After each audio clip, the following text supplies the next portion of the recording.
We are lucky enough to gather here today to get something good out of the beautiful, priceless wisdom of Ayurveda and their experience. Namaste, hello, hola, ni hao, sat sri akal, adab to everyone. A very good evening, ladies and gentlemen. Wonderful, full of wisdom evening that brings all of us together on the same page. I am Dr. Vishal Sharma, Assistant Secretary for Australasian Association of Ayurveda, and today I have the pleasure of being your host. I would like to traditional honors of the land on which we are meeting tonight, and I would like to pay my respect and emerging. So Ayurveda believe in Sarve Santu Niramaya. May all be free from illness. This evening, with this very auspicious thought, I would like to Shri Samir Pandeyji, Councillor and ex-Lord Mayor of Parramatta, Sandy Reddy ji, Deputy Mayor for Stratfield, Dr. Naveen Shukla, please, and Subha.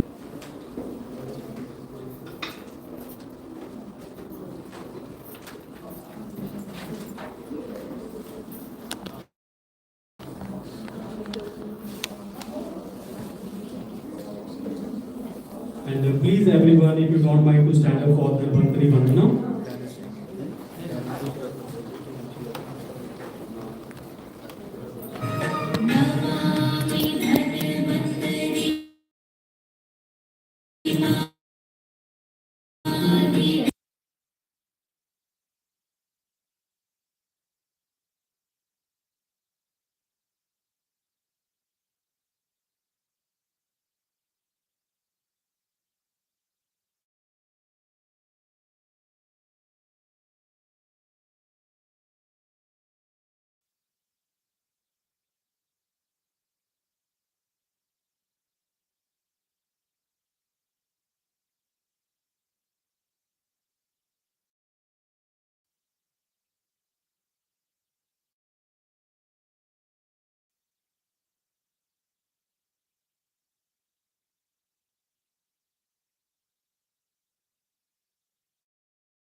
For celebrating promoting, preserving our ancient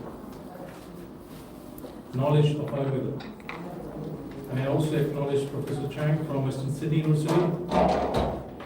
Now, if you don't know, Western Sydney University has established, in collaboration with Ayush, a chair for Ayurveda. Now, we're very pleased and very thankful, Mr. Chang, that you are here, and for the association, the collaboration, and the support the university has offered to Ayurveda. It's all these collaboration goes a long way. These events goes a long way to promote and preserve this very ancient form of wellness, well-being. Navinji and all the practitioners as well. And we have a number of Ayurveda practitioners in this room here. And I want to thank you for what you do in promoting, preserving Ayurveda, for your commitment to save lives, for your commitment for longevity of our life, for your commitment to improve the quality of our lives. And Ayurveda has that potential. And I think our job as custodian of this ancient knowledge is to spread the word, is to bring Ayurveda to mainstream, is to go through what is required, like clinical trials in countries like Australia, where there are processes in place to ensure that any form of medicine is safe. And if that's required, if a clinical trial process is required, that's what we should be doing. So the important thing is that, again, organizations like AAA, Western Sydney University, and a number of other collaborators and practitioners should get together, which is what we're doing today, to have this vision and a strategy towards how do we get Ayurveda to mainstream. It has benefits, we know that. When I was young,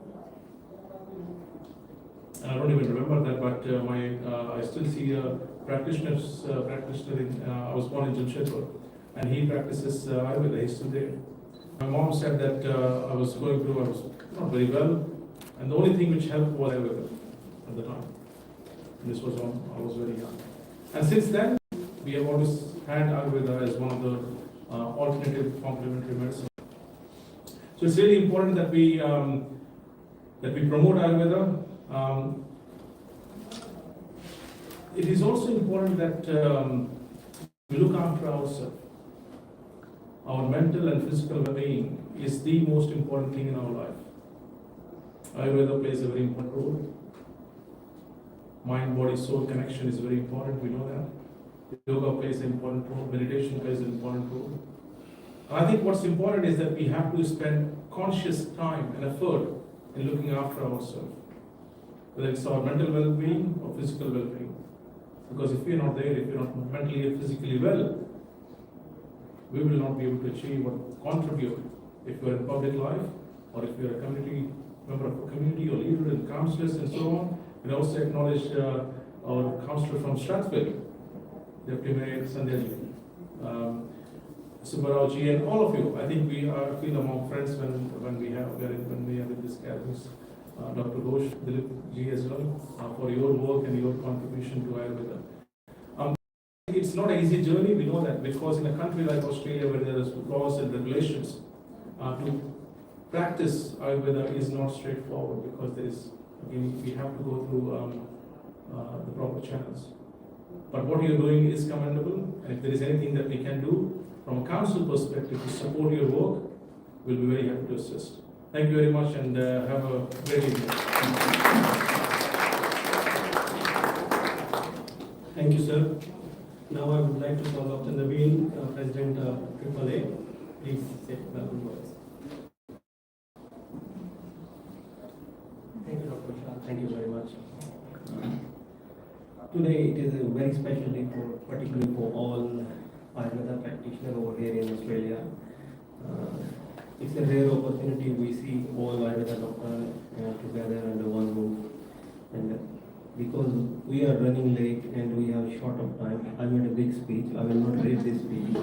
It was a very good one. I can send it to you by if you want. Most of the thing Ayurveda, what covers, Samiti has already explained everything. And A lot of people are coming still. I will just once again thanks to all of you coming over here, and I will request all of you to please help to uplift Ayurveda by just recognizing any simple small event. Please help us. Ayurveda is the way of life. It is not a medicine. It is a life. Just Samir told, meditation, mindfulness, yoga. All those are the part of Ayurveda. Please help us, and I will just request Dr. Vishal to continue for today without wastage of time. Thank you very much. Thank you, Dr. Naveen. So now I would like to take you through the history of AAA, Australasian Association of Ayurveda, how this association come in form, and when exactly that happened.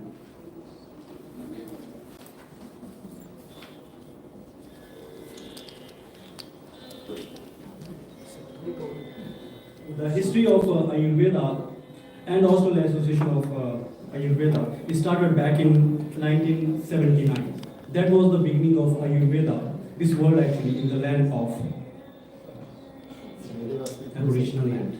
Because we are somehow correlated, we are somehow connected to the medicine they used to practice and they are practicing and what we are practicing overseas. So in 1979, there was the first International Congress on Traditional Asian Medicine. It's called ICTAM happened. It was a huge success. With the help of Professor A.L. Basham, Professor Acharya Manfred Junius, and Dr. Krishna. They actually migrated from Italy to Western Australia, Adelaide, and that's where this concept of Ayurveda come from in Australia. So after the success of ICTAM, they led to another association related to the study of traditional Asian medicine. This is IASTAM.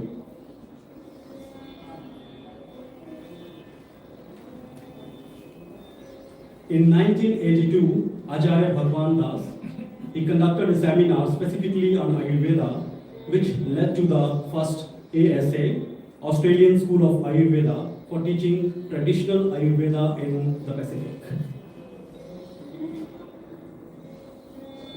So, few years later, Dr.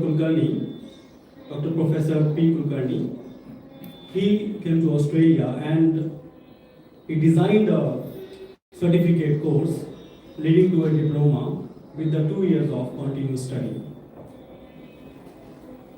And that was the actual establishment of AAA, which was on 9th February 1988. And our patron, Dr. Krishna Kumar, was the first elected president for Australasian Association of Ayurveda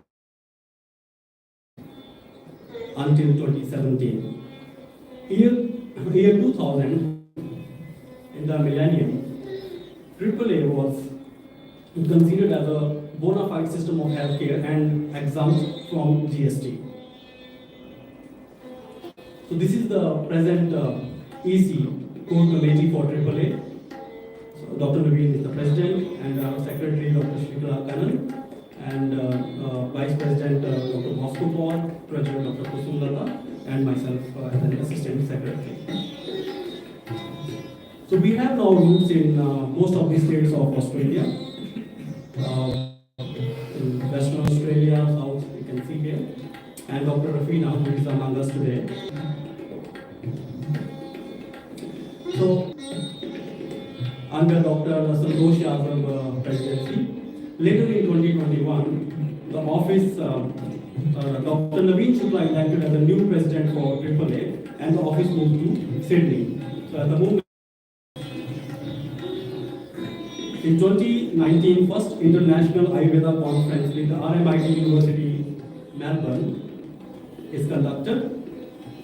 And big news happened in the field of Ayurveda when the University of Western Sydney and Ministry of Ayush signed an MOU to establish a chair for research in Ayurvedic medicine in 2nd of September 2021.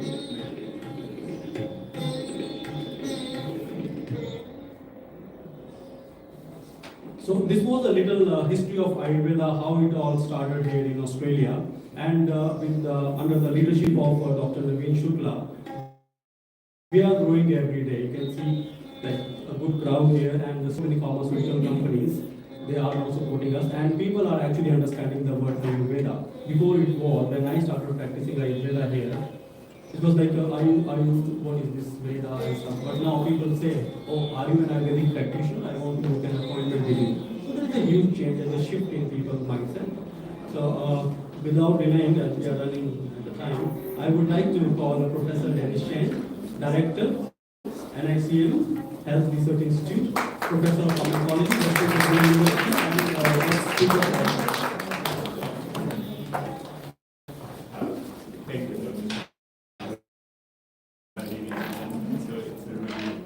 great to be here, and I would also like to begin by acknowledging the tradition we are meeting today, and also pay my respect to their elders, past, present, and emerging.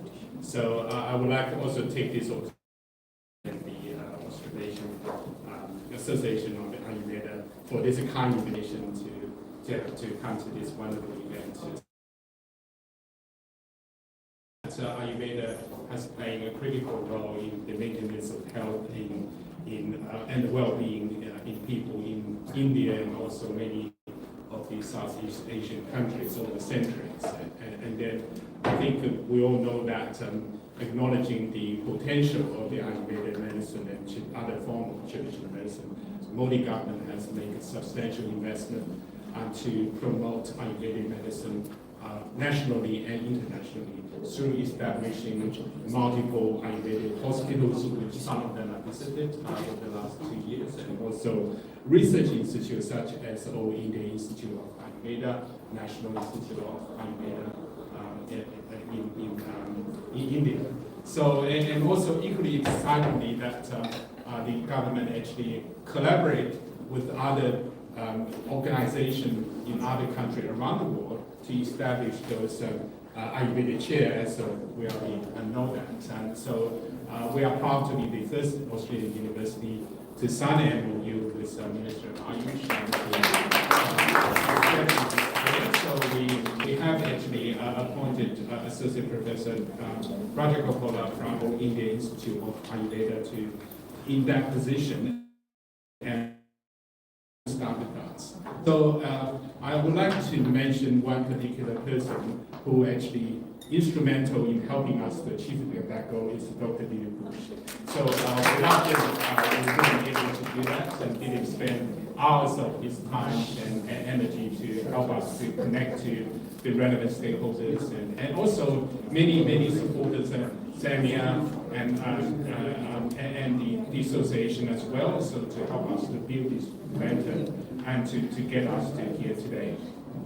So in addition to that, also the Indian government has invested, you probably know that $100 million to establish the first global WHO global center for traditional medicine in Janaga.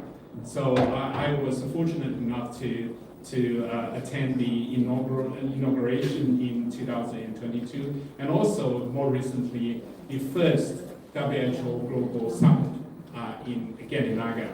So where I had an opportunity to witness the tremendous the achievement and researchers and practitioners made in the traditional medicine space, and also the tremendous support actually received from WHO, from Indian government, from many other sort of state members of WHO to invest and to promote evidence-based practice of traditional medicines. So back to Australia, history of AAA. However, I would probably still say that Ayurveda still is in its infancy in Australia. I describe that as an untapped treasure box. So there's a great potential. There's a great things we could do to identify the good interventions and that can be used for the treatment and the prevention of some chronic burden, high burden diseases. As we know that in many cases, pharmaceutical options are simply not available for managing those chronic illness. And many traditional medicine, such as Ayurveda, traditional Chinese medicine, and many others actually play a role.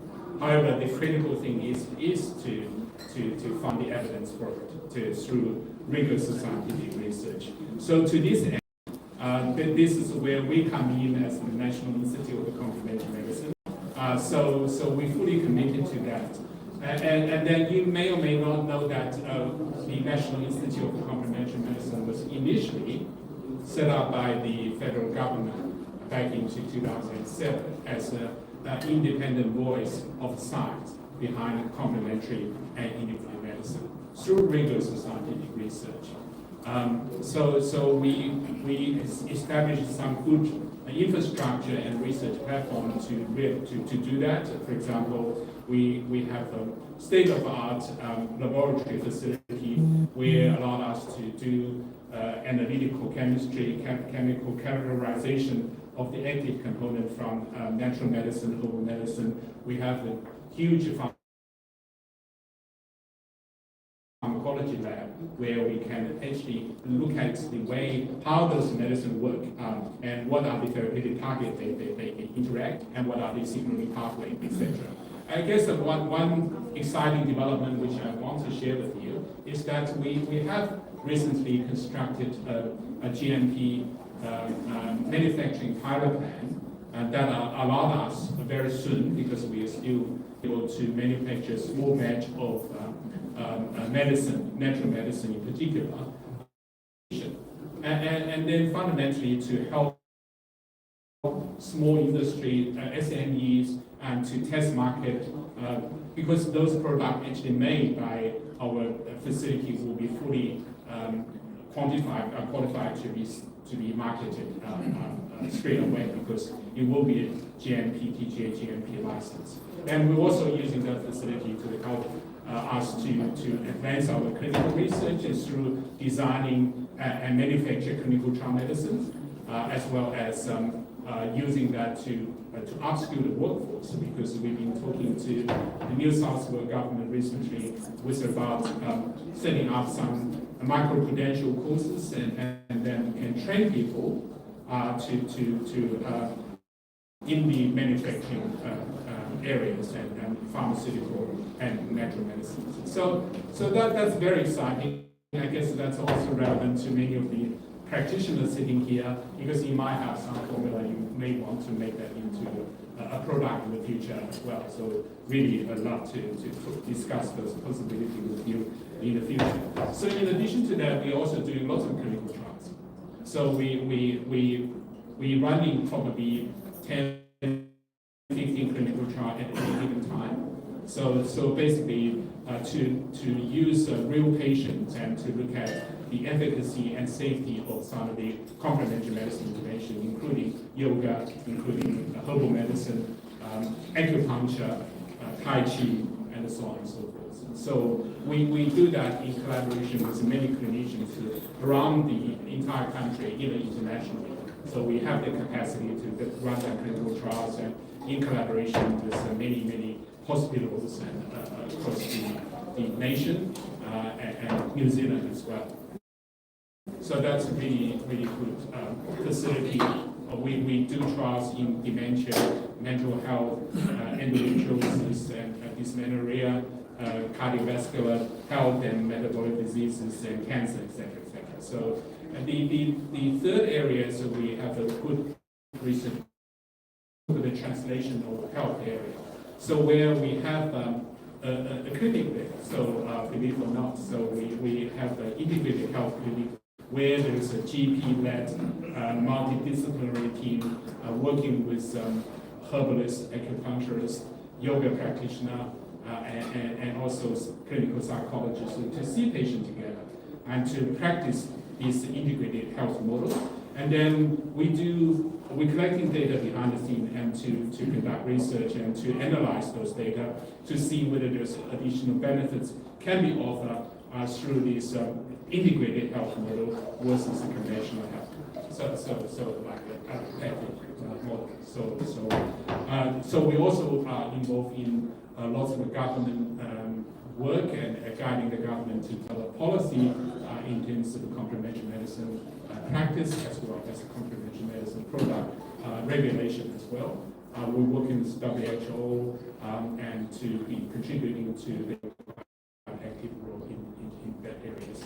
So, cut long story short, we are not far from here. We are in Westmead. So basically opposite the Westmead train station, you will see the library is just in front of our front door, front entrance, and obviously the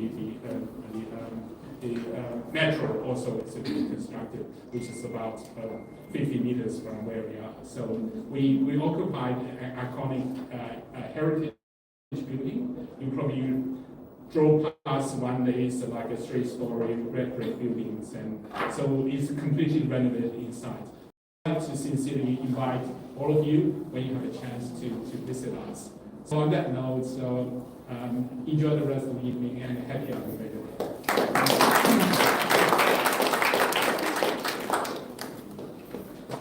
Thank you very much, sir, and thank you very much for your invitation.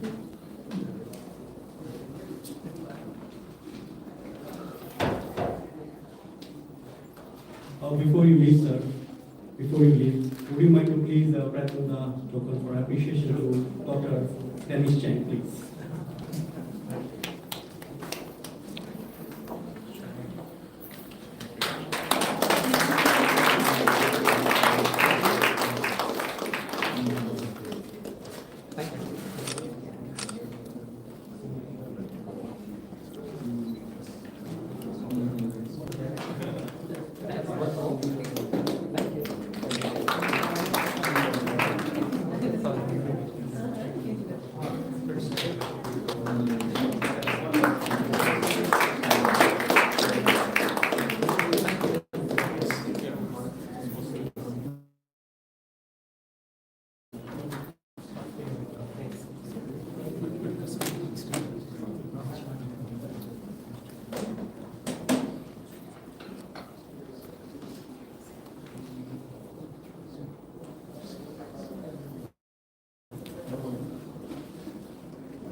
Sorry about that.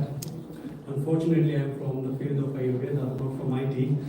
So, be with me. So, there is a misconception about Ayurveda that everyone receives the same Ayurvedic plan. But it is not the real truth.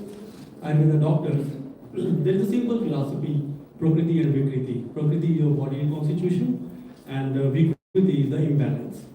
So, and only qualified tell you what exactly you need to balance. So please make sure you call us, book for us, and see how we can give you a plan and how you can heal with Ayurvedic therapies and medicines. Now I would like to call Dr. Rajkumar Sharma, ex-principal Dayanand Ayurvedic Medical College, Jalandhar, and Director of DAB Pharmacy, Consultant and Visiting Professor EASRA, DU, Netherlands. Please, sir.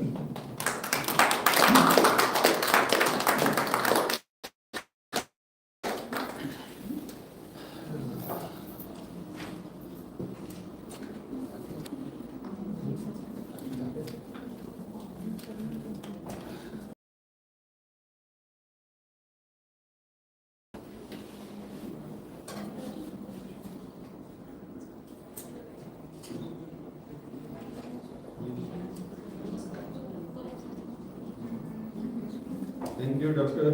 Vishal. Before starting this talk, I appreciate the efforts of Dr. Naveen Shukla and his team for promotion of Ayurveda Day today in Sydney. I would like to welcome Dr. Dennis Cheng, Director of NICM Sydney, Dr. Rafina, who is going to be a guest speaker here, Dr. Dilip Ghosh, who is also going to be a guest speaker here, all the members of Australian Ayurvedic Association and other participants. So I will share with you my views and some information regarding one of the very important Ayurvedic herb, which is used as a spice also in our kitchens, that is the turmeric or the curcuma.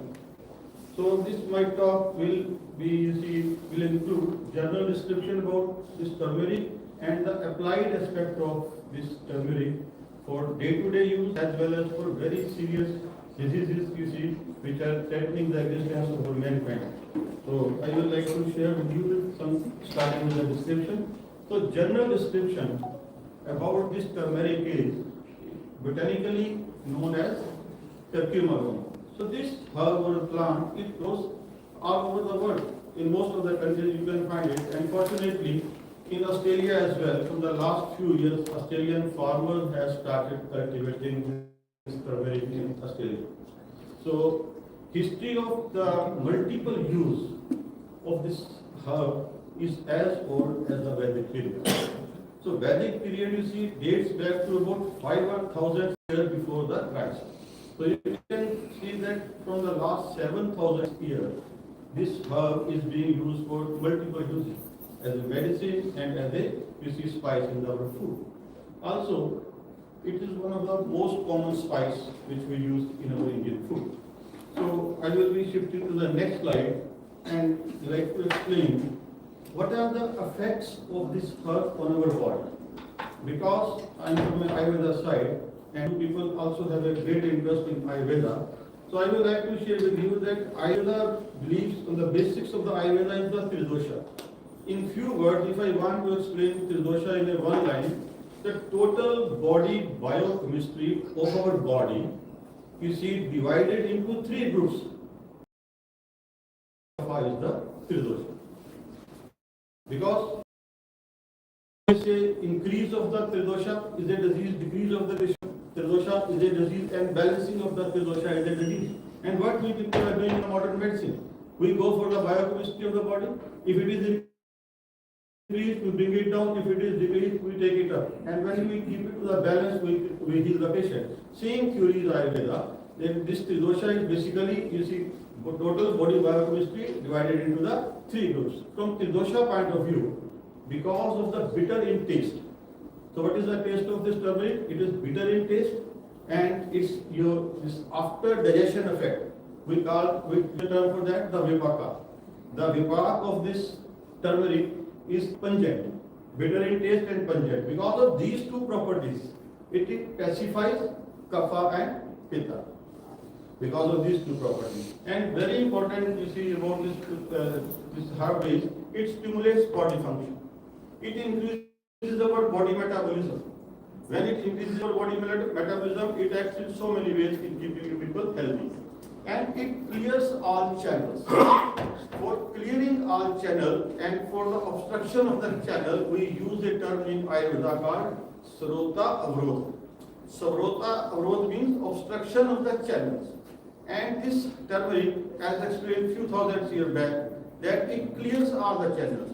Specifically, I will talk about how it clears all channels in the one of the coming slides, where I will explain how it acts on the coronary artery, where there is a blockage, and it removes that blockage or helps in preventing the blockage.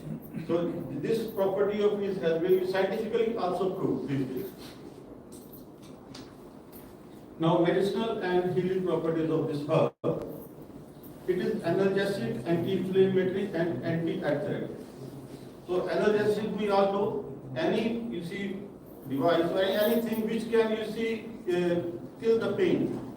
That is analgesic, which can kill the, this can help in inflammation, that is anti-inflammatory, and because of these two properties we call it anti-arthritic acid. So because of this, and so these days, in Australia even, some of people, those who come from different countries, they say whenever we go to a GP, that GP will, before getting the results of the blood test, he will give you what medicine they give you? Panadol. And the other will be Nurofen. So this herb, so why go for this Panadol or the Nurofen, when you can get the analgesic and anti-inflammatory effect of the turmeric? And I am sure, and I have used it in so many patients, it gives you a good result.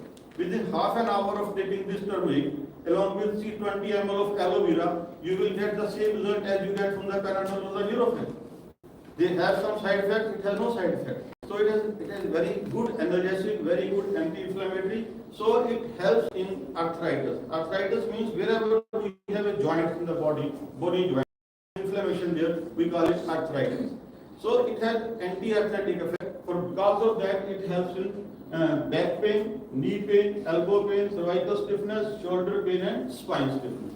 So all these areas where this thing happens, we have a joint, and in joints, this herb, it helps in the killing of the pain, and it helps in reducing the inflammation.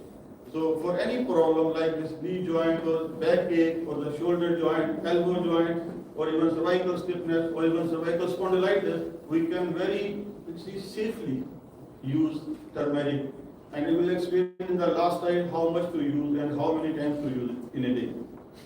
I have been told that you have to finish up this thing within 15 minutes, so I will stick to that, Nisha.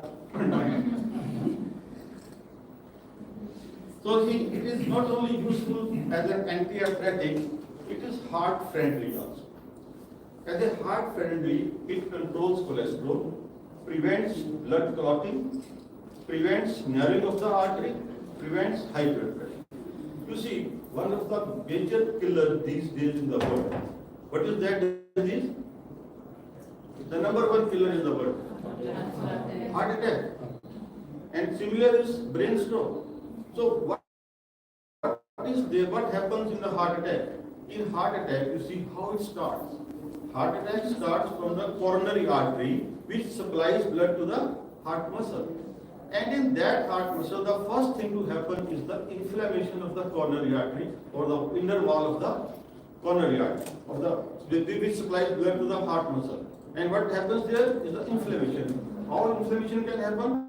Because of the free radicals, which we take in the form of the wrong food or unhealthy and incompatible food, and unhealthy and incompatible lifestyle that also produces the free radicals. Those free radicals are going to act on the coronary artery inner walls and produce the inflammation. What this turmeric is going to do?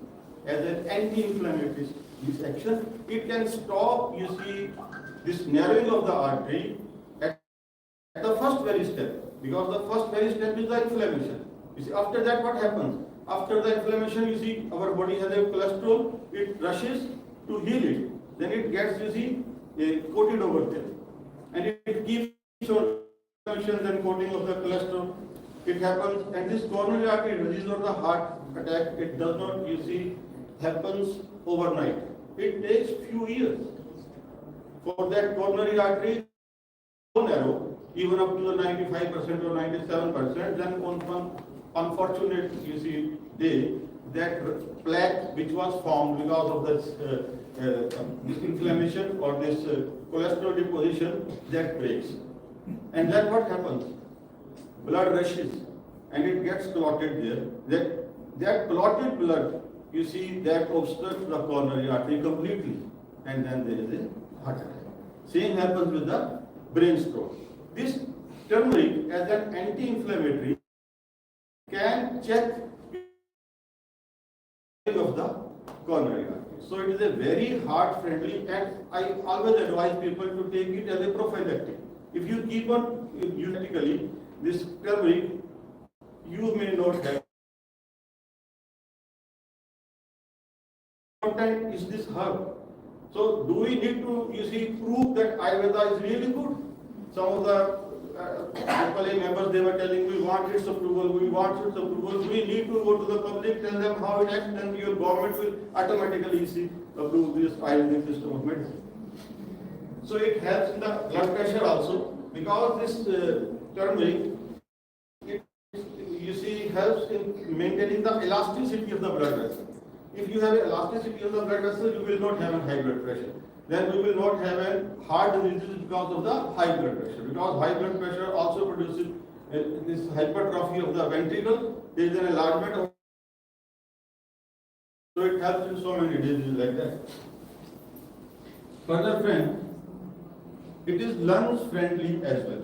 So like this cardiac system or the heart system, we have very important system in our body. We have a respiratory system. And respiratory system starts from the nose and goes to the alveoli of the lungs. So it is a very good, you see, herb which can prevent as well as manage so many heart disease, lungs diseases. And during this COVID, I think this turmeric, it saves millions of lives in India. Because it was very popular those days along with ginger and few more things. So it saved millions of lives in India. This is such an important herb. How it acts is, it heals bronchitis, decongests lungs, relieves cough and cold, expectorates secretions, and heals interstitial lung disease. About the interstitial lung disease, I would like to speak a bit more. But you see, this, what is bronchitis? It is the inflammation of the bronchi of the lungs.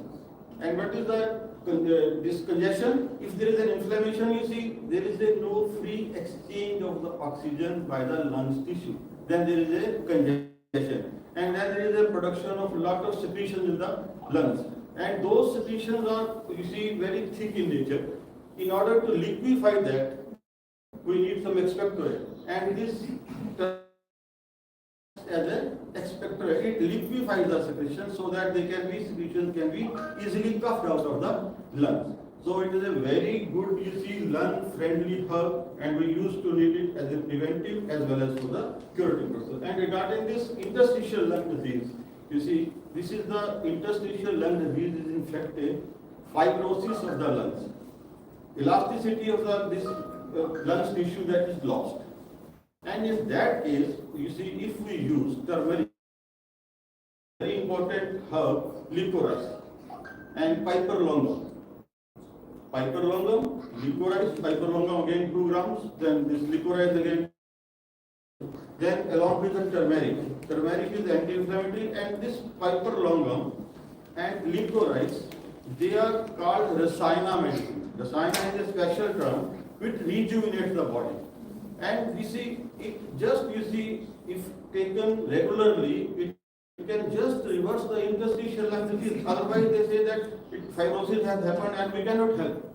So this turmeric, then this piper longum and licorice, they can at least stop the further growth of the interstitial lung disease. So that's very good for interstitial lung disease, and that's why it is very lung-friendly medicine. Then after this respiratory system, heart, this cardiovascular system, we have another very important system in our body, that is the GI system of our gut. For gut also, this turmeric, you see, makes wonders. It heals inflammatory bowel syndrome because of, again, free radicals or unhealthy food and unhealthy lifestyle. Those free radicals, you see, they damage our intestinal tissues, and because of some autoimmune responses of the body also, our intestines, inner walls, they get damaged, and that is a very serious problem. And you see, there is no single medicine except the steroids with the modern medicine which can, you see, stop that inflammation, but that is not a permanent remedy, and we have so many side effects of that also. In that condition also, anti-inflammatory action of this turmeric, it can check. In almost every case, if you will try in any case this turmeric, you will find excellent results for the inflammatory this. So otherwise it is very difficult to control this. Of course, we need to stop the unhealthy food and unhealthy lifestyle, which was producing the free radicals or which was causing this for autoimmune response. For that also, as well as we need to help the patient with the turmeric. Then it prevents hyperacidity. You see, friends, Nurofen or any medicine which you see we use for the inflammation in our body, that have a very good side effect, that is the inflammation of the stomach wall, stomach lining. And if you take all those medicines, you have a hyperacidity. And fortunately, see, this is such a herb which is anti-inflammatory but does not cause gastritis. Rather, it helps in the gastritis. So it helps in, you see, to heal the inflammatory mucosa of our esophagus as well as the stomach. So that's why it is a wonderful medicine, analgesic, anti-inflammatory. Still, it does not cause gastritis. Rather, it heals the gastritis. further few more effects of this on the gut. It checks the infection because of the antiviral and antibiotic action and anti-helminthic action as well. So there are some journals, and I am not talking this from my own information. You can go for phyto journals, phytopharma journal. You will find all these things in a phytopharma journal. You can Google the phytopharma journal and you will find how it acts. It checks the infection. It prevents the new growth. So for any you see tumors to develop in the intestine, you can use the haldi as a preventive, or this turmeric as a preventive. It prevents the constipation as well because of its action on the liver to produce more bile, and bile is a natural laxative. So we can you see cure or manage constipation with the use of turmeric. And it improves flatulence. Flatulence is a very common problem, so it prevents the flatulence also. So these were the some major uses, but still these are not unimportant uses. It is the best anti-diabetic. You again, I will request you to go for some phytopharma journals. You will find how it can be a very good remedy for the diabetes. It is useful in the obesity. So if for the obesity patients also we can use turmeric. It heals the skin diseases like eczema, these allergies, urticaria, itching, boils, and leukoderma. In leukoderma, you see particularly there are so many these conditions like eczema, allergies, urticaria, itching. We can use turmeric, but in this leukoderma, I personally use on about hundreds of patients, and I got a very good results for you see healing for curing this leukoderma with the use of turmeric and with another medicine called bakuchi. We use the bakuchi orally as well as the local application. In addition to that, we use this turmeric also. Then it improves the skin complexion when used as a face pack mixed with besan and sandal paste. It protects the liver from the effects of the drugs, so it is a hepatoprotective as well. And it can check the bad effect of the alcohol, fats and toxins. So fats are consumed too much these days in our food. Alcohol is, you see, is used too much. So if you develop some fatty liver or any liver problem with alcohol or these fats and toxins, we can use turmeric.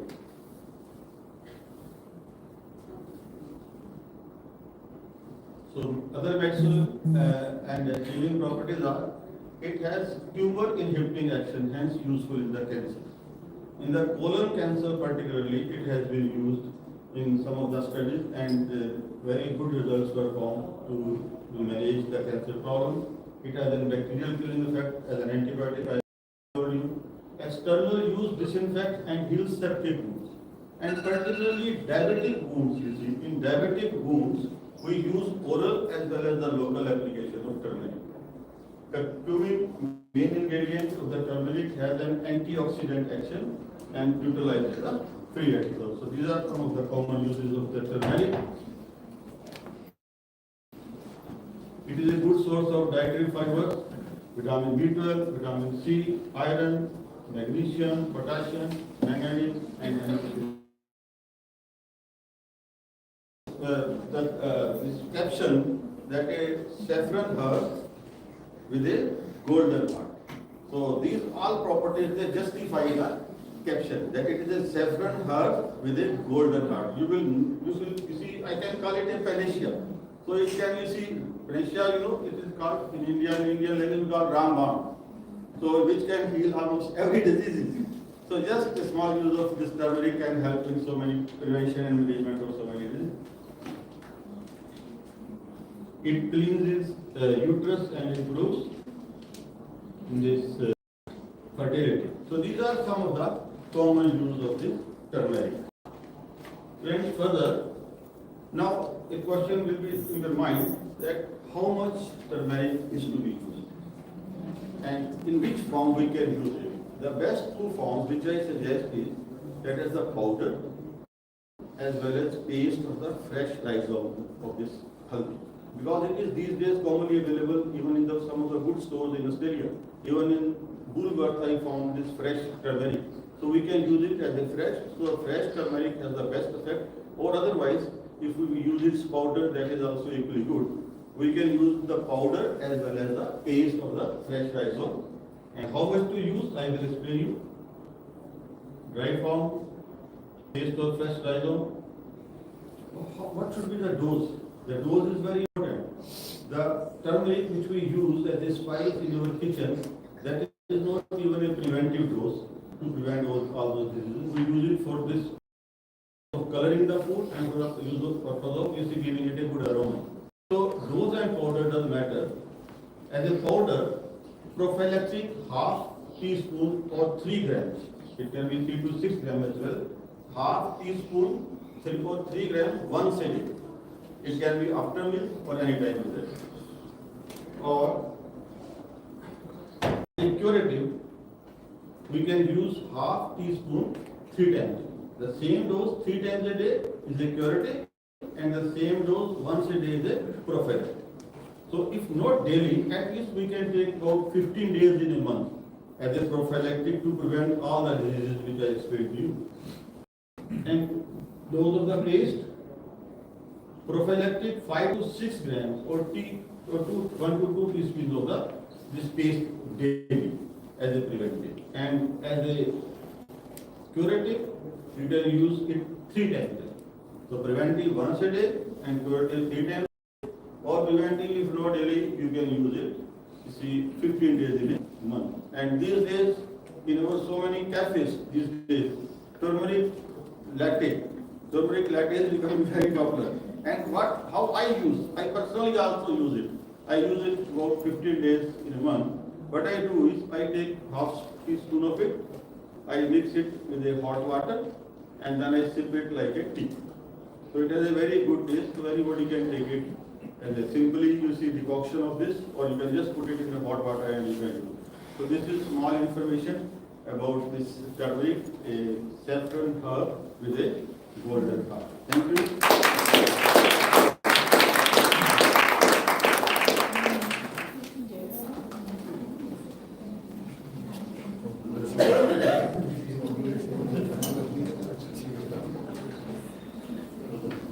Thank you very much, Dr. Sharma.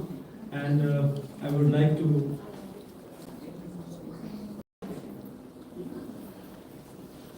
Dr. Sharma, please.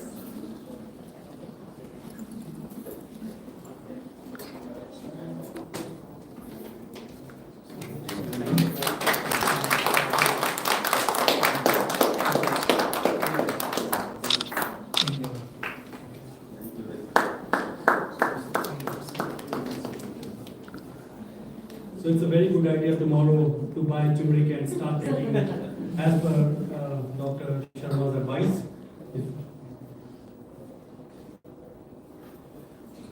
And I would like Dr. Levine, please present the token of welcome to Sandy Reddy, please.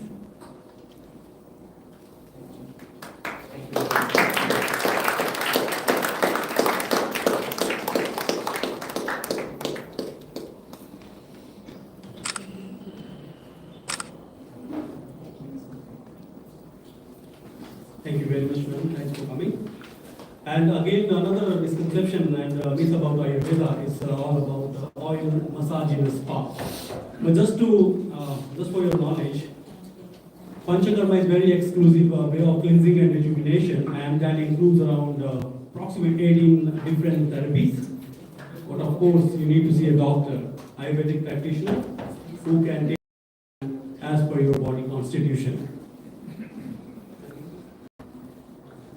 Now I would like to invite Dr. Rafina, who is our New South Wales State Representative, please to present well-being in Ayurveda.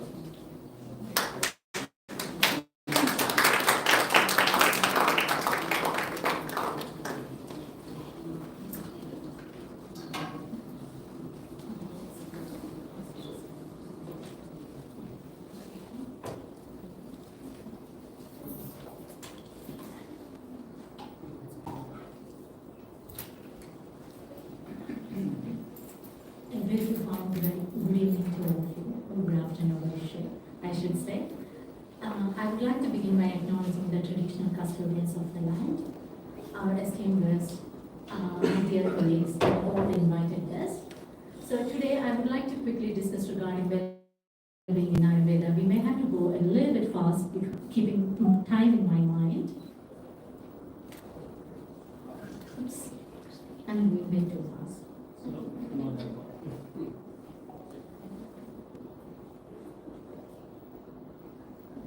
Okay, so today, well-being in Ayurveda, I would like to discuss mainly three topics. One, stress and all other major factors that can affect our well-being and can lead to ill health. And then the secondly, I would like to discuss 5 steps that we can take to prevent that happening and to maintain our physical and mental well-being. And the third point is, of course, if you feel like if you're not feeling well anymore, what should you do and how quickly you should consider that. So, most of you may know me, a little bit about me. I'm a graduate on Ayurvedic medicine from Kerala, graduated in 2005. I have done few additional courses as well. Now practicing from Live Ayurveda, and I'm practicing and teaching Ayurveda for last 18 years. So to begin with, what is health? It's very interesting to note that the definition of health in Ayurveda, and that stated back in 6 BCE, is quite similar to what we are finally discussing now. As per World Health Organization, health is a state of complete mental, social well-being, and it's not just mere absence of disease. And just like that, we can see that in Sushruta Samhita, one of the classical texts of Ayurveda, back in 6 BCE, it has been mentioned that it is a balance. It is a balance of the doshas. You may have heard Dr. Rajkumar speaking regarding doshas. So it's a balance of doshas. It's a balance of our digestive fire, the metabolic fire. It's when the tissues are really in a good state and where the wastes are properly managed and eliminated by the body. That state of normalcy, that's what is health. And the term for someone who is quite comfortable. So that's what health is. If you are feeling comfortable within, you are healthy. And these are some of the signs and symptoms that Ayurveda mentions as a sign of health and well-being.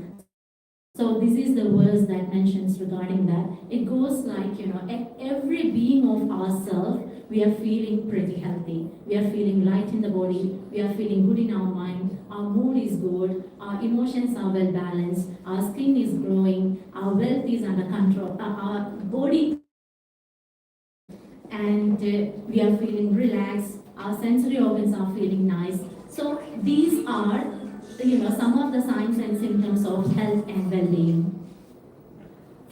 So, keeping that in mind, what can affect physical and emotional well-being, and what can lead to ill health? All of us know regarding stress. So that's why I highlighted that, because that's something I would like to focus on today. So stress and all other major factors of ill health. So, first of all, the stress. If you are feeling overwhelmed, quite possibly you are stressed. And that's something we should address. We are not supposed to feel like that. You should be feeling calm, you should be feeling content, you should be feeling relaxed. So that's the first thing. And what is stress? Stress can be defined as a state of worry or mental tension. It could be an actual thing, and sometimes it could be a perceived thing. That means, there is no trigger or stress, there is no danger for a normal person, but I perceive or you perceive that as a danger. At the time, it can happen in trauma.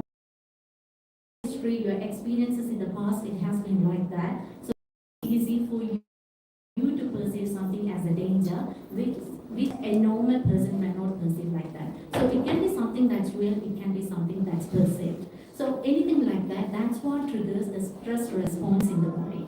So apart from stress, I would like to quickly touch base on what are the other factors that can affect our well-being. Second is our gut. Lately this topic is of huge interest. We know that gut health is very important. We are talking about gut-brain axis. because our gut and brain, our brain is very much connected to gut. So we should feel quite comfortable in our gut as well. Food, it shouldn't be like we are feeling hungry all the time, but at the same time, it shouldn't be like waste from the gut as well. That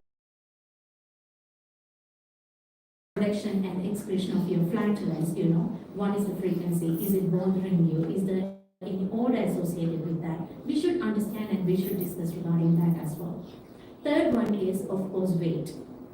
Because body should feel comfortable by itself. We don't want to tax our musculoskeletal system specifically. We don't want to tax our spine. We don't want to tax our muscles, bones, and everything. So that's one thing. But apart from that, the body weight, the fat, can trigger a series of metabolic changes in the body that can result in overall ill health. Sometimes it can lead to very specific diseases, and it always begins with, fat issues. Like in some people, fat issues, if you have excess fat, that can become a problem, and that's something you should address timely.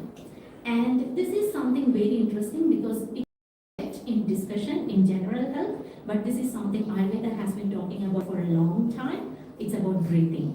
What is your oxygen quality? And we know that if you're someone who is struggling with sinus health, or who is struggling with sleep apnea, who has asthma or any other diseases, you know how much it's affecting your health. So that's something, I'm pretty sure that sooner than later, the conventional medicine is also going to acknowledge that aspect, and it will be soon becoming a hot topic again. But this is something that Ayurveda has been mentioning long time back. We need to look into our breathing, the quality of breathing, how deep you are able to breathe and how comfortable you feel with that. So in keeping in mind, you have to take care of your sinus health, and if there is any problem, that should also be addressed.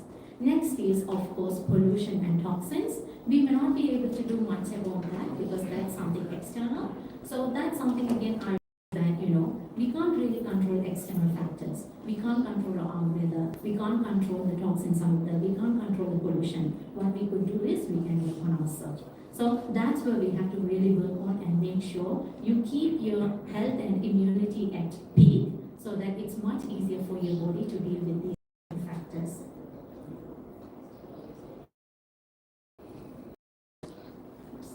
I'm going wrong way. Okay, so regarding stress, a bit more regarding stress, we usually talk as stress management.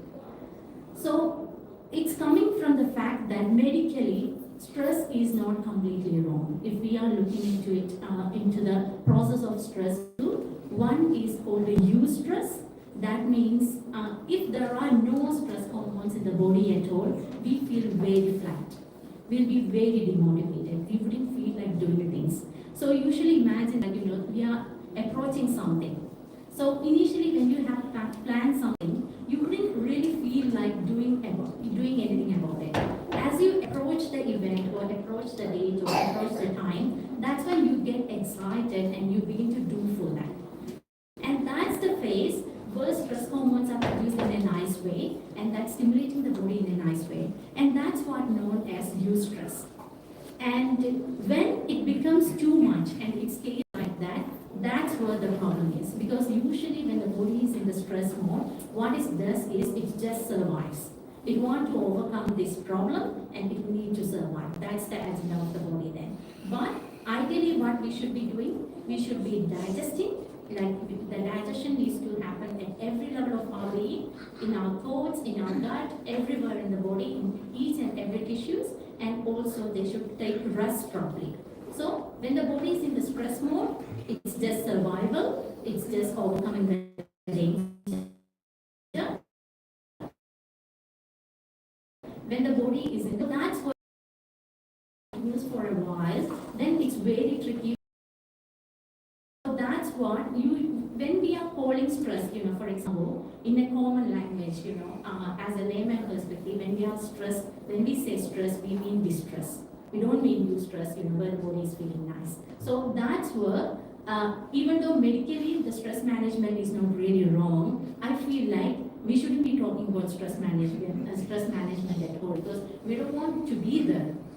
We should prevent prevent ourselves from reaching that stage. It's not about managing there, it's about making sure that we don't even get there. So there are, these are some of the symptoms of feel anxious, we don't feel comfortable, we can have we can't react quickly, we can't process properly, the skin becomes drier, the inflammation goes higher, the body becomes acidic. These are some of the signs and symptoms of stress. So, one of the things that we tend to do when we are stressed is we seek cheap dopamine addiction. So, it's called cheap medically because of a reason. It could be coffee, it could be chocolate. Like, we had a very busy day, we have a very hectic day. Towards the end of the day, what we do? We just go couch potato and we indulge in some ice creams or some chocolates or some sweets. So what we are seeking there, we are seeking some comfort. Because dopamine is a hormone. It's actually a happiness hormone produced by the body. It's also known as a reward hormone because whenever we do something nice, that's when we produce that hormone. And it gives us this nice feeling. And that's where we are coming to, that's where we are getting addicted to the sweet, so we are getting addicted to the chocolate, and then it goes bigger and bigger, like tea, coffee, nicotine, alcohol. Then there are even bigger ones like meth, and the list can go on. So that's something we have to be mindful. We don't want to do that. So then what should we do? So if it's not stress management, if it's not cheap dopamine addiction, what could be it? Happiness engineering. So this is something, a new term, where we talk about rather than managing stress, we should focus on creating happiness within us. Because I have mentioned earlier, during stress, what's happening is the sympathetic nervous system in the body gets triggered. So that's what gives us the fastest. Along with that, body produces a hormone called cortisol. That's majorly known as the stress hormone. So that gives all those responses in the brain. Opposite to that, we have happiness hormones.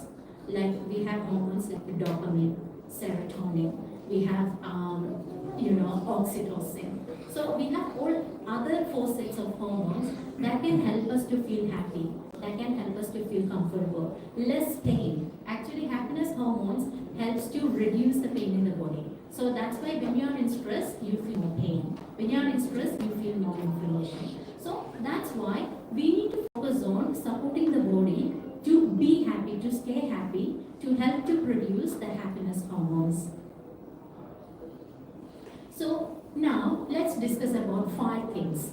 I'm talking here mainly because there are many things, and to be honest, if we ask ourselves, we know ourselves what can be done to assist ourselves in stress. We know that there is sometimes there are many things that we hear, because one of our major problems now is too much information and we don't know what to do with that exactly or what to really take. So we are going through that era. So I want to keep it simple, and I want to talk about more from Ayurvedic perspective, and also something that we may be ignoring to some extent, or we don't really understand the depth of it. First one is morning routine. If you take any Ayurvedic text, where it's talking about the prevention of diseases and maintaining and boosting health, it begins by the topic of dinacharya, the daily routine. And what's discussed majorly in daily routine is the morning routine. So it doesn't matter what you're doing exactly, but you have to make sure you take a little bit of time every day morning for your self-care. And you can decide what to do at that time. So morning routine, the main benefit is to stimulate, because during rest everything slows down. The circulation is slow, nervous system is not that functional. So we have to alert the system, we have to maintain the circulation, and we need to make the body ready for the day. So that's the purpose. So there are few things you could consider, like exercise. If you're feeling someone who tend to feel quite sluggish in the morning, you really find your morning time difficult, dry brushing can be a really good self-therapy for you.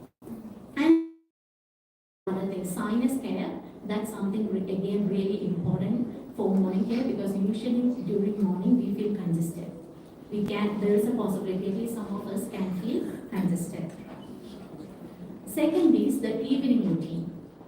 So we need to make sure that morning routine, then we can be get busy during the day, but then there is again another evening routine. So the main purpose is you rest from the day and you allow yourself to relax so that you can have a good quality sleep and you can have a better day the following day. So that's the purpose.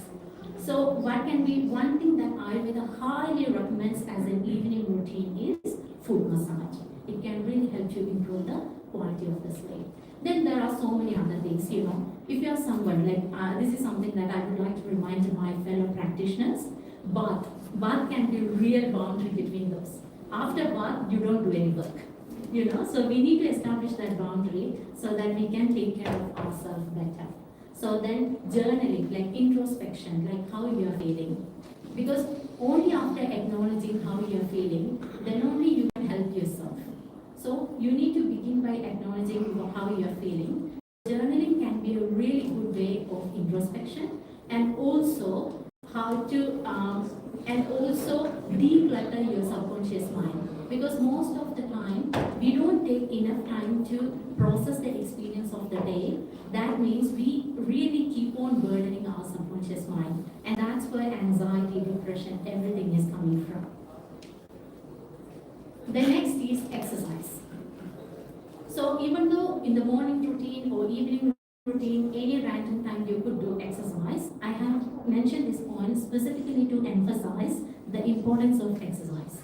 If there is something that mentioned in almost any disease, almost any season, for almost any body type, that's exercise. All you have to take care is the duration and intensity. You have to choose as per your body type or as per your situations. For example, if you're pregnant, you may have to restrict yourself from certain exercises. So if you have back injury, you may have to restrict. But having said that, some form of exercise is really needed. But when we say about exercise, one thing that we have to keep in mind is what's about exercise? You know, what is the idea behind exercise? The idea behind exercise is to keep us active. So we need to make sure we are using our muscles, all the muscles, because muscles are the tissues that's designed to move. So they should be used to move. Then the bones, you know, and also we need to ensure the circulation. We have to make sure that our system working well.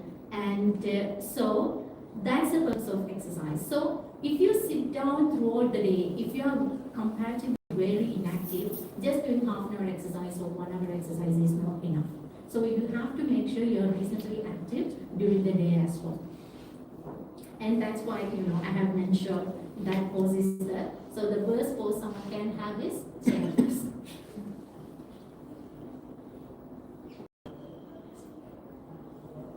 Next is screen time. This is something that we are not identifying yet. This is one of the biggest addiction now. Across the ages, we are struggling with screen addiction. We are just waiting to finish our work so that we can return to screen. You know, our audience are struggling that. You need to make sure you really have a boundary there. For what purpose you are using each screen, and you know what is your boundary. And I highly recommend to do gadget fasting.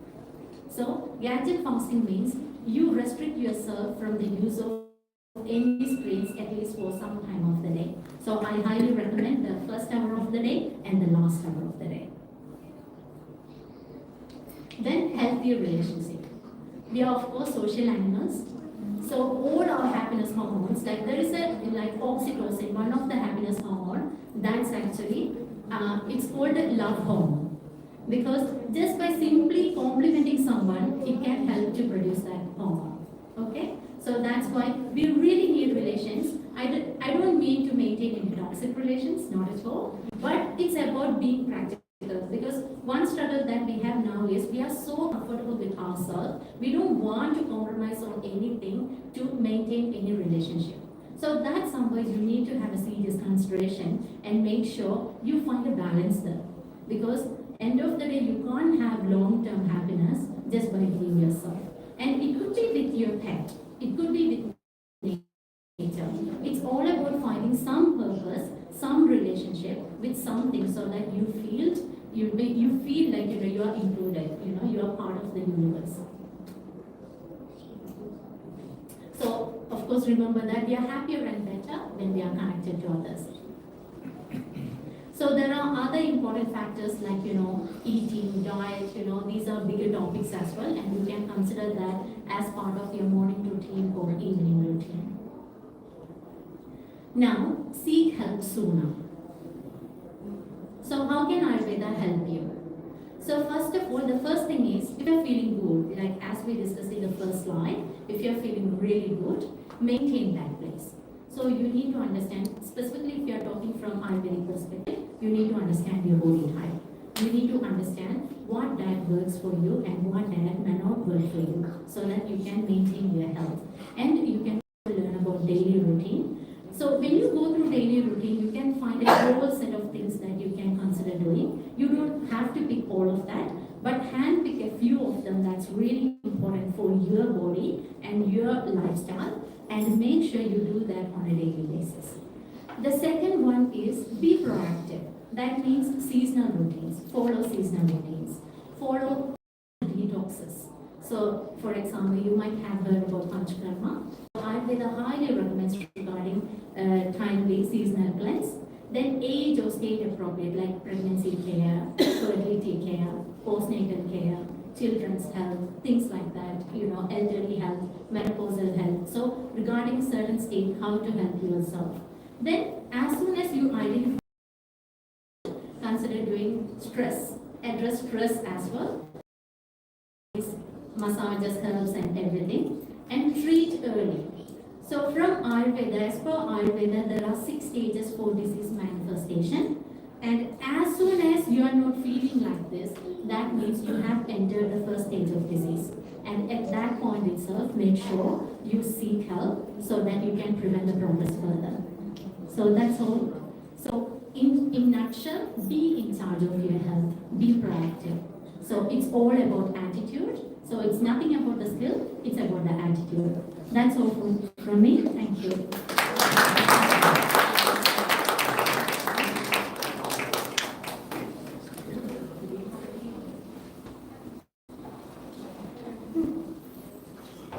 So how is the dopamine now, guys?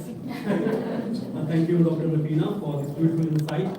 I would like to call Dr. Neeraj.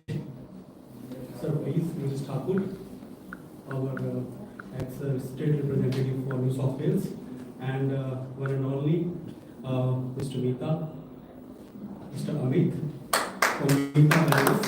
So please come and please present the certificate to Dr. Ravina.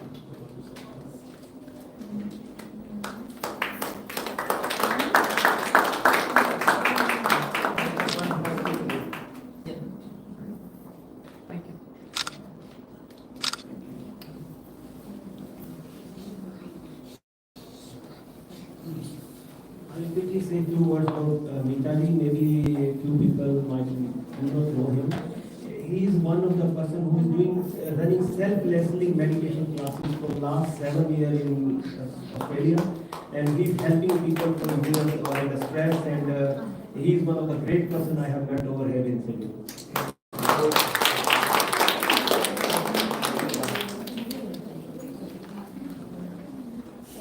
Thank you very much, sir. And now I would like to invite Professor Dr. Dilip Ghosh, just a fellow Nikam Health Research Institute. And sir is going to explain about globalization of Ayurveda and insight from an outsider.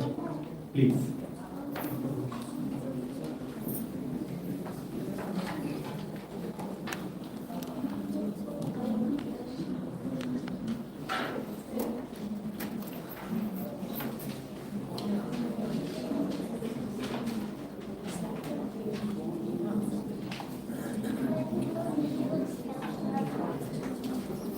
Okay, I think before slides coming, good evening everyone.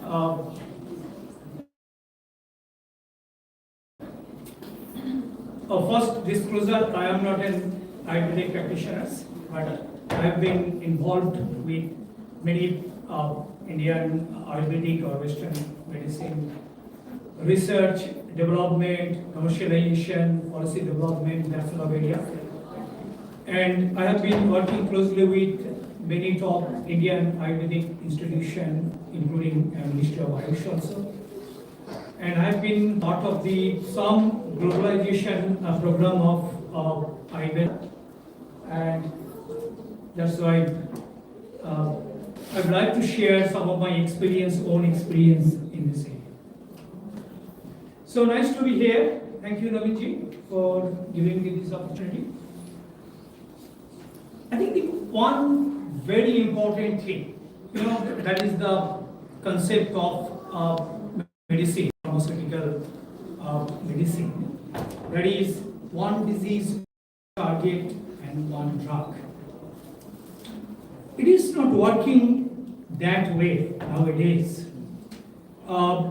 We know, if we give you example that obesity or diabetes, these are maybe 80 to 90 genes are involved, maybe many metabolic pathways are involved. So with one molecule, you cannot control all these complex disease. So new concept is, it is not only in traditional medicine, but in modern medicine also, you need a multi-target, multi-component, that philosophy or platform. And that can only give from the traditional medicine when there are multiple ingredients are present. But definitely that has to be tested, that has to be evidence-based. So I am telling that these things can cure everything. Nobody can accept this one in today's world, because today's all knowledge are just a click. So globalization of Ayurvedic medicine, I will give you some example of what are the challenges and what are the opportunities also, and particularly in Australia also, I will give you some. So today is the 8th Ayurveda Day. The focal theme is Ayurveda for One Health. That is very important, One Health. So it is not allopathic medicine, traditional Chinese medicine, Ayurvedic medicine. It's our health, one health. The tagline is Ayurveda for everyone, every day, focusing on the human, animal, plant, environment interface. I think that is the first time that interaction that is coming from, I think the Ministry of Ayush also, the human, animal, plant, environment interface. So this is very important. It is not any advertisement, but these are especially you are interested because you are all dealing with natural medicine, particularly Ayurvedic medicine. So I have been involved last maybe 10 years to globalize through writing and speaking globally also.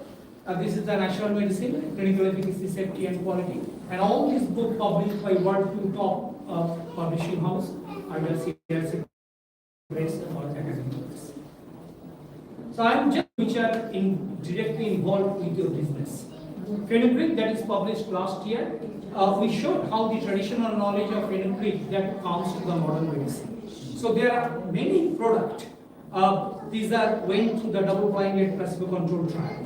It is not only 20, 30, 100 patient. It is 200, 300, 400 patient. And now the companies, they are isolated the active molecule of the fenugreek, and they have done complete toxicological study and phase 3 clinical trials also. So these are not traditional or alternative medicine.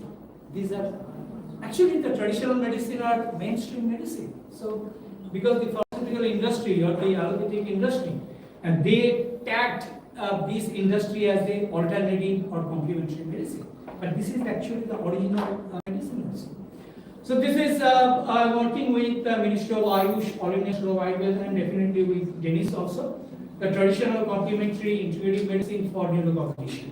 So it will be a big book. We first start with the neurocognition, then we will move to the other areas also. But these are all in the integrative medicine model. Not only the Ayurvedic medicine, but all integrative medicine model. Ashwagandha, after very successful publication of the fenugreek, I took this project because ashwagandha is a buzzword around the world. If you see the Australian TV advertisement also, so it is ashwagandha. So that sort of pronunciation is a very tough pronunciation, but that will attract more consumers also. The potential drug candidate from ancient Ayurveda. So I am working with Dr. Benny Anthony of Arjuna Natural. So they are 100 years old ingredient company. So I am just showing you what are the shining part of the Ayurveda globally and what are the challenges we are facing now. So maybe most of you know Ayurveda recognized as a system of medicine in 16 countries only. That is some European country, you can read, Hungary, Switzerland, some South American countries, but mostly from South Asia and Gulf countries. Ayurvedic practice are partially recognized Romania, Latvia, Serbia and Slovenia as a separate system of medicine. As Dennis mentioned, the WHO they launched first global center for traditional medicine. They inaugurated last year, and I was present also, and Dennis also present also in Jamnagar. It is now based in ITI, but they are developing a new building like this one. It will be complete by next 2-3 years.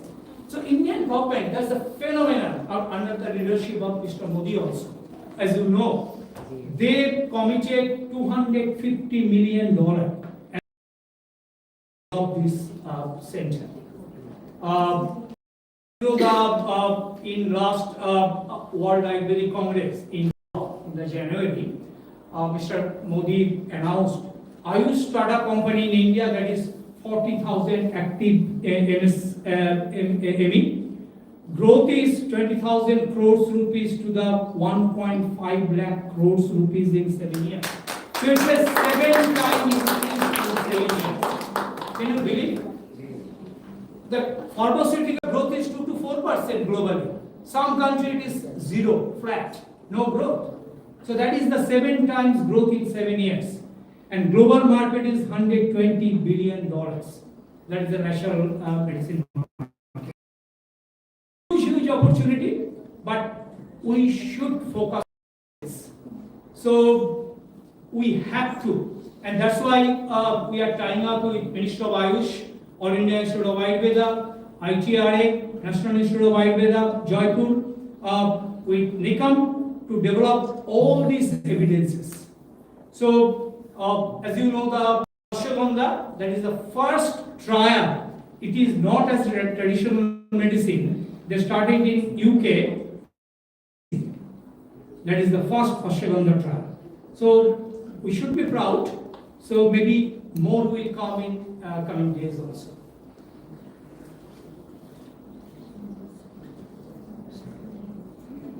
So 172 countries, they are part of this GCTA in Jamnagar. So the benefit would be to top Ayush system across the globe, because the thousands of people will come to India, 170. So this is the opportunity to promote Ayurveda globally, to provide leadership on the global health matters pertaining to the traditional medicine, because India is a host country, they will always take the leadership also. To ensure quality, safety and efficacy, so that has to be done properly. To develop norms, standards, this is very important, and currently you also know you are practicing in Australia, but you don't have that norms and standards. So you have to develop as per the local regulation also. To develop the specific capacity building and training program also, this is very important. So I will go a little bit detailed later. You know this, that is the, as Dennis mentioned, Dennis also is there 2 months before. There was the first conference, global conference on traditional medicine, that was happened in Gandhinagar in Gujarat. This is amazing. You know, the G2 declaration, it is a very, very high level things. But Indian government, they managed to include these things. Integration of evidence-based traditional medicine practice with modern medicine. In the G20 declaration, there are maybe 20 or 22 declarations. That is one of the declarations in the G20. You should have some. It's difficult here. The projected global market for herbal medicine $120 billion in 2023. The current valuation of the Indian domestic herbal market, that is not big. And if you see, I can give you the example also, but I have not much time here. There are hundreds of Indian companies, they are not selling 1 kilo of their branded ingredients in India. They are targeting to overseas market. That's why the Indian market not big, $660 million, but it is growing 14%. That is a phenomenal growth.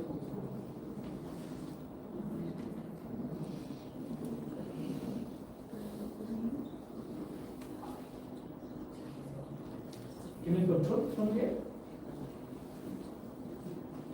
Back.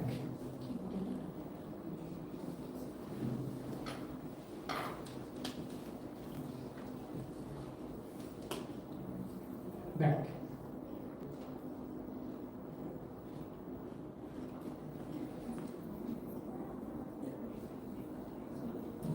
Go back.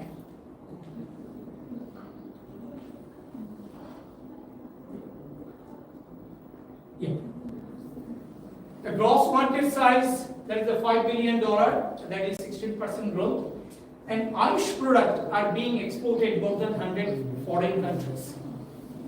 But unfortunately, not as a Ayurvedic medicine, because Ayurvedic medicine, as per Ayurvedic formulation, is restricted or heavily controlled. But mostly they are exported to the as a food ingredients or power ingredients. But still, in Australian market, we had some discussion with Dennis maybe a few months back also.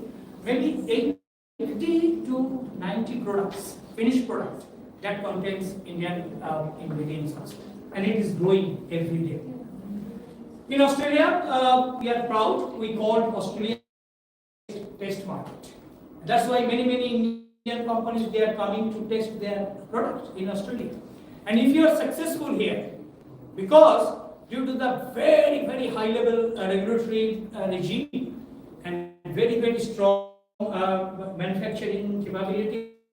That's why if you are successful here, you can go to the anywhere in the world.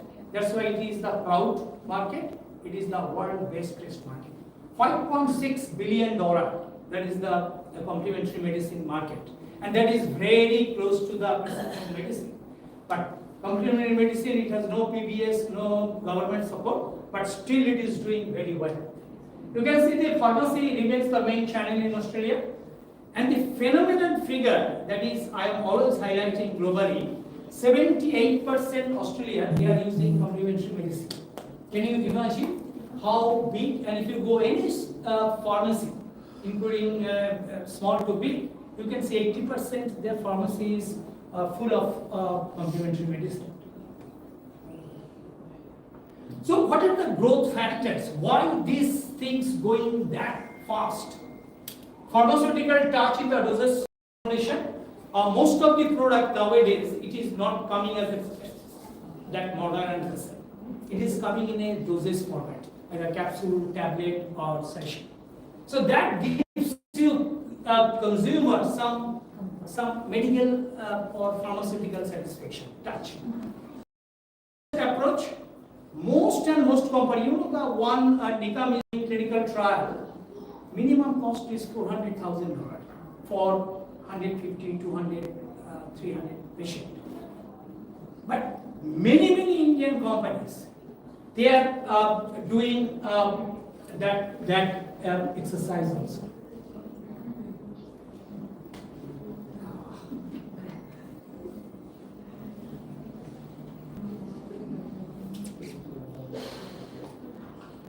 Can you go back?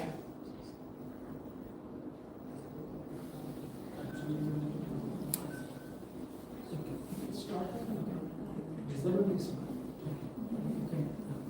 Control. Go back one slide. Sorry, I am in between you and food. But I think I can stimulate your appetite also. Yes. Attitude difference. Ayurveda. It's a very second class, third class things. But now, because I am visiting India every 2-3 months and meeting many people, now they have 5-star practice. You cannot believe. You have to wait for 1 month, 2 months to get an appointment also. So that is the attitude difference. It is not only consumer, but the government attitude also different. The regulatory bodies, policy makers, everybody, doctors. Now doctors are prescribing Ayurvedic medicine in India also. And government and Ayush initiative. It's a huge initiative, government, CSIR, Niti Aayog in this direction. Next. So what are the challenges? We can see the pre-globalization before going to the Western market. And when you go to the Western market, like now, you are in Australia, so what will be, that's the post-globalization. So pre-globalization, acceptability, adaptability, post-globalization, managing knowledge, integration and competition. So, next. You can see the, as per WHO member state, what are the challenges? Lack of research data, lack of financial support for the research, lack of mechanism to monitor, and you can see all you are facing every day, all are the challenges, and they identified all these challenges. Next. So pre-globalization, acceptability, lack of awareness. I will show you a few slides also. Difficulty in explaining the system, because when you talk to the Western people, Ayurveda is this. Well, how it can be? So it is very difficult to convince these people. Bad perception of the herbal minerals. This is one of the challenges in the Western world also. Most of the world, they cannot accept these herbal minerals. Adaptability, not enough qualified people. How many people you have? Maximum 250, 300 for these 26 million people, not qualified people. Unavailability of the herbs and raw materials, that is a quality product unavailable in the world. Next. You can see this is the start. 2012, a group of Australian doctors, all the friends of the science in medicine, they just hammered traditional medicine in Australia because they are strong. They have a lot of backing. They tag this all traditional medicine as a pseudoscience. No science, no research, everything. All this university they fought, including the Western Sydney University in Ecom also, and it was pacified that time also, but it is now coming again. Next. Post-globalization, managing knowledge is very important. Competition, there are a lot of bad products in the market, so you have to compete with these quack or bad things. Integration is very important. Only the 2% government allocation goes to the Ayurveda, and process of standardization. That is the quality control and efficacy testing. This is not at par that standard.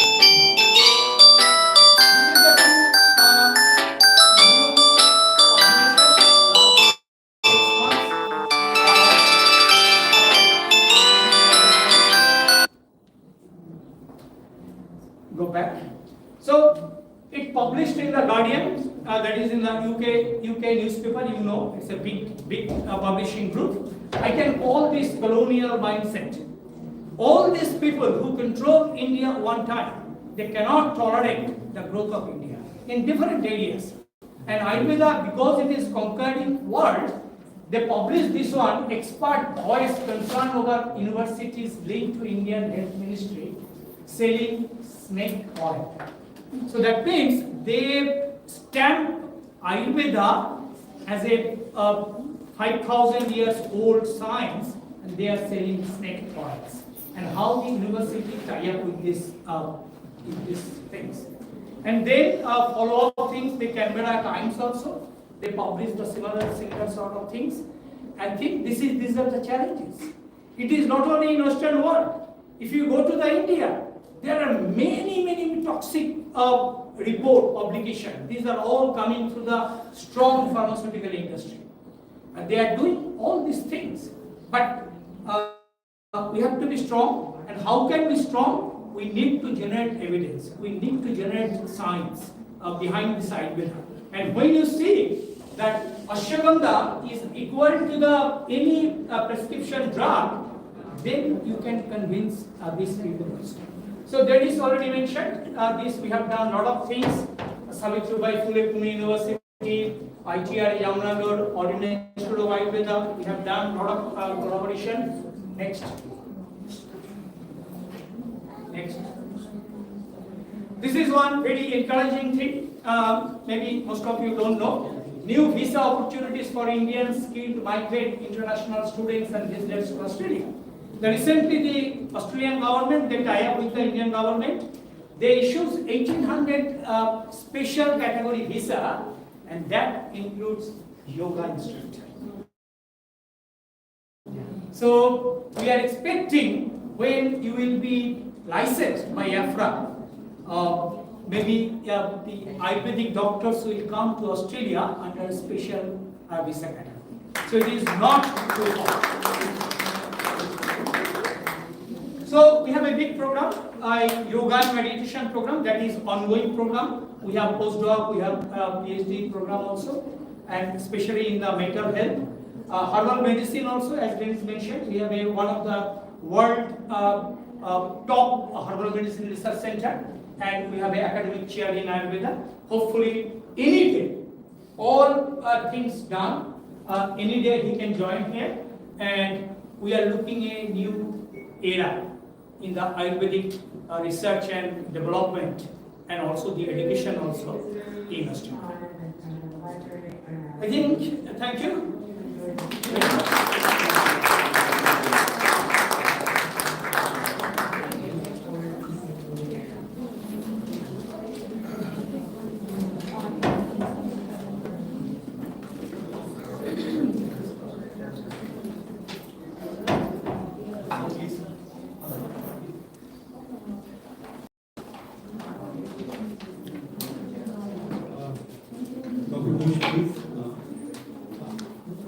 Shri, our secretary for AAA, please be mind to.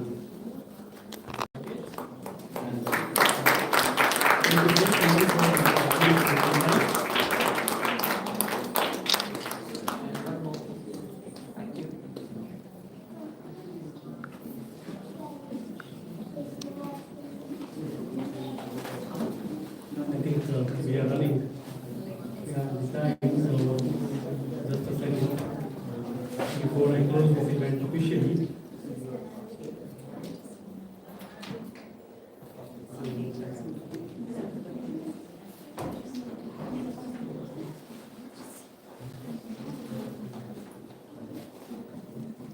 So I would like to invite Dr. Naveen to say a vote of thanks to everyone.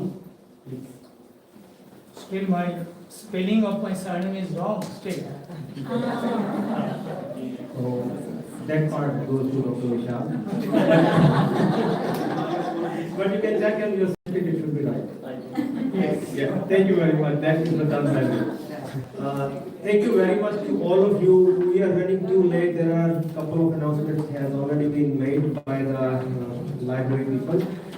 Thank you everyone. Every stakeholder is equally responsible to run this show such efficiently. Thank you Dennis Chang, thank you Dilip Goji, all Subarauji, and all my practitioners and people who are attending this seminar. It cannot happen without your support.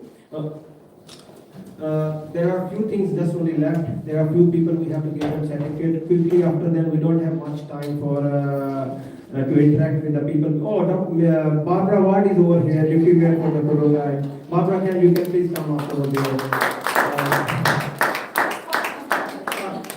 Barbara initially she told me that she cannot make it today, but maybe because she is the president of Nutrition Australia also.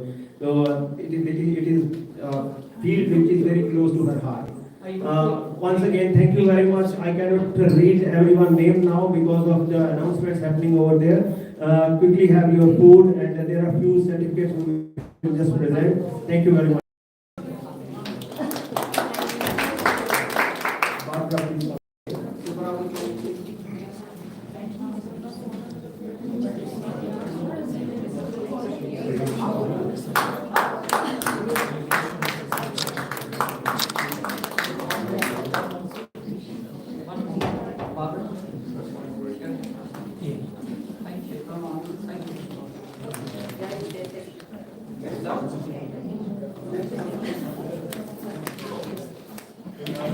Dr. Dipti Yadav.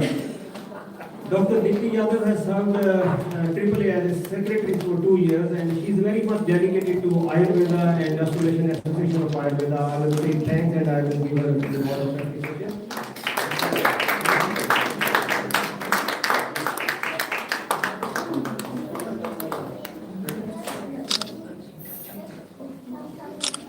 Dr. Karuna, please. Dr. Karuna. Dr. Zina, can you call Mansi over here?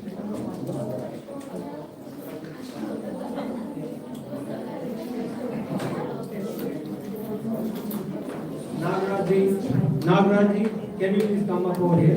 Nagaraj is running an pharmaceutical over here, herbal pharmaceutical. He is helping us for the Ayurveda product.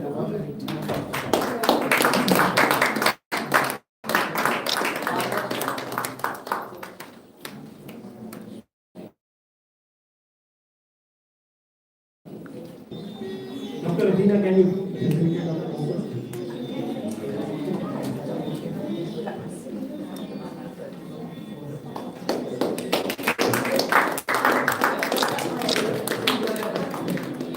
Mr. Rajesh from Ayush Science.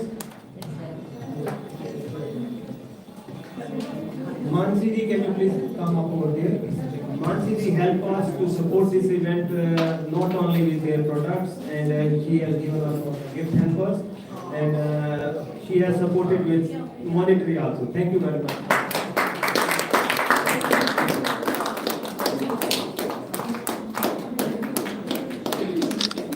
All herbal essence you are tasting outside, and that millet cookie you are tasting is being sponsored by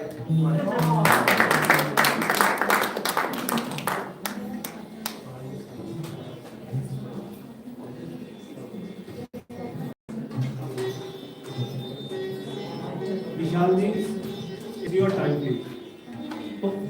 Yes. Vishal ji has helped us.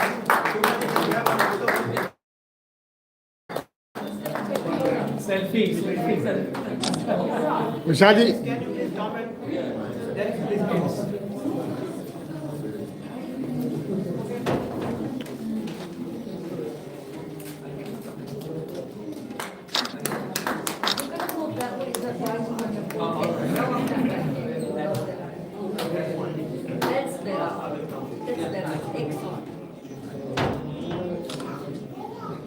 Vishal ji, just in one call, because 2 days back I have booked someone else, and Walia ji said that he's getting award in Parliament, and he's one of the busiest person. He's what we said. Walia ji also say he is his teacher, and I called Walia ji teacher. He said yes, I will come to help you, and he's not charging anything from Walia. He's one of the director of Ayush Service, Ayush Science.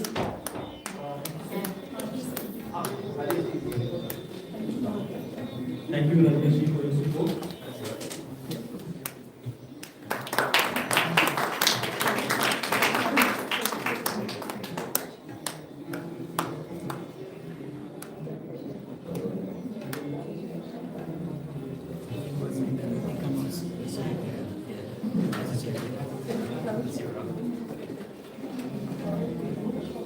Rajinder Singh ji from Off Channel.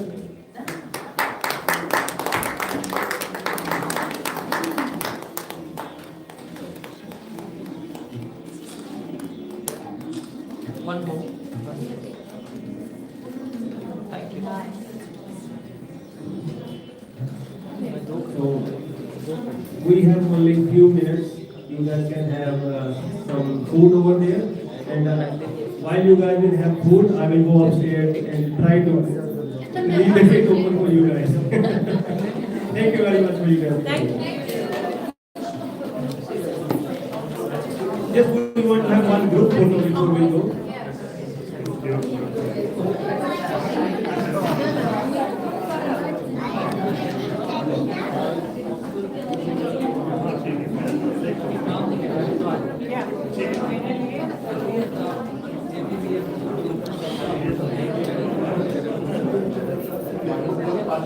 Are you going to share your photos with us?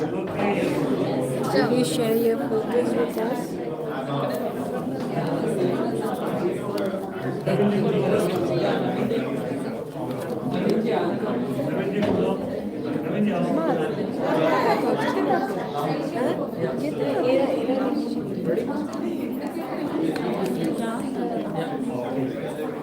Ready? Okay, one more. Thank you.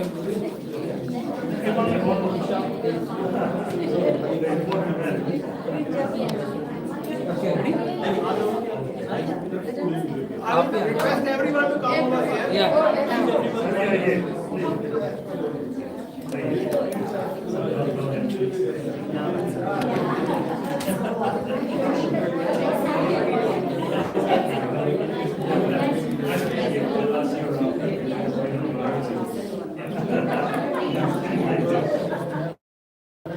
Two lines, I think. Two lines. Two lines.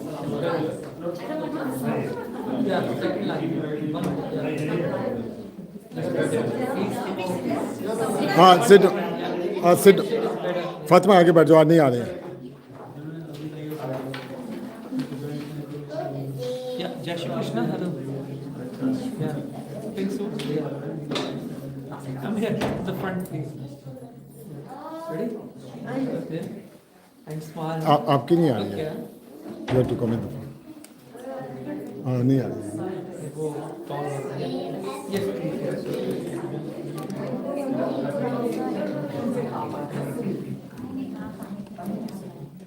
You ready?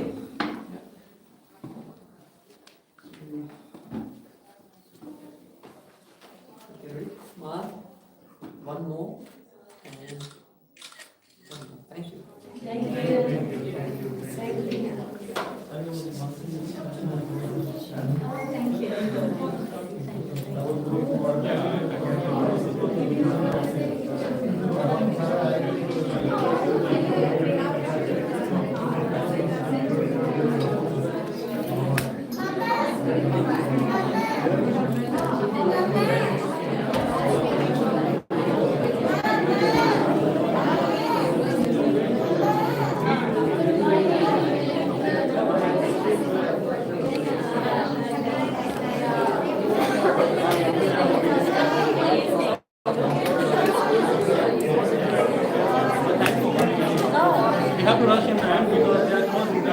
Barbara, could you please say something?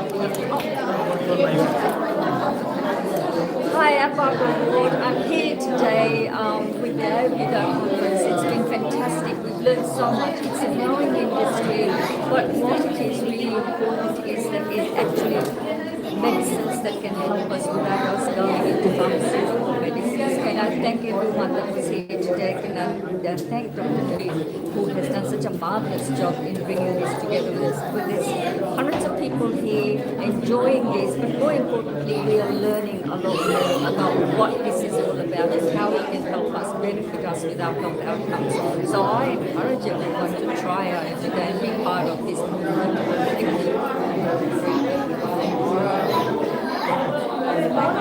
Thank you.